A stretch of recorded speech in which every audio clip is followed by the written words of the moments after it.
খুব ভালো লাগছে আসলে, যেটি আপনি বলছিলেন যে নতুন চলচ্চিত্রে নিজেকে সম্পৃক্ত করতে পেরে। ডেফিনেটলি খুব দারুণ একটি চলচ্চিত্র হতে যাচ্ছে, একটি ভিন্ন চলচ্চিত্র হতে যাচ্ছে যেটা দর্শককে বিনোদিত করবে।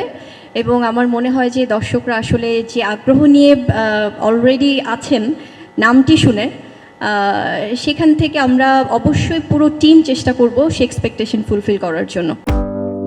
গত বছর মুক্তি পাওয়া চলচ্চিত্র দেয়ালের দেশে অভিনয়ের জন্য নিউ ইয়র্ক বাংলা ফিল্ম ফেস্টিভ্যালে সেরা অভিনেত্রীর সম্মাননা অর্জন করেছেন ঢাকাই সিনেমার জনপ্রিয় অভিনেত্রী শবনম বুবলী। সম্মাননা পাওয়ার অনুভূতি জানিয়ে বুবলী বলেন, নিউ ইয়র্ক বাংলা ফিল্ম ফেস্টিভ্যালে দেয়ালের দেশ সিনেমার জন্য সেরা অভিনেত্রীর পুরস্কার পেয়ে সত্যি আমি অত্যন্ত সম্মানিত ও কৃতজ্ঞ বোধ করছি।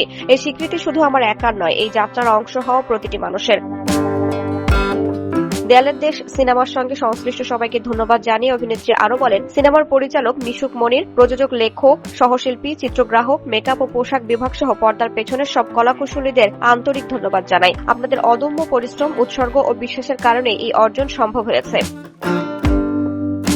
পুরস্কার প্রাপ্তির আনন্দ সামাজিক যোগাযোগ মাধ্যমেও ভাগ করে নিয়েছেন বুবলী। নিজের পোস্টে তিনি এই স্বীকৃতিকে পুরো দেয়ালের দেশ টিমের অর্জন হিসেবে উল্লেখ করেন এবং সবার প্রতি কৃতজ্ঞতা প্রকাশ করেন। গত বছর মুক্তিপ্রাপ্ত দেয়ালের দেশ সিনেমায় বুবলীর অভিনয় দর্শক ও সমালোচকদের প্রশংসা কুড়িয়েছিল। সেই অভিনয়ের স্বীকৃতি হিসেবেই এবার নিউ ইয়র্ক বাংলা ফিল্ম ফেস্টিভ্যালে সেরা অভিনেত্রীর সম্মাননা অর্জন করলেন তিনি।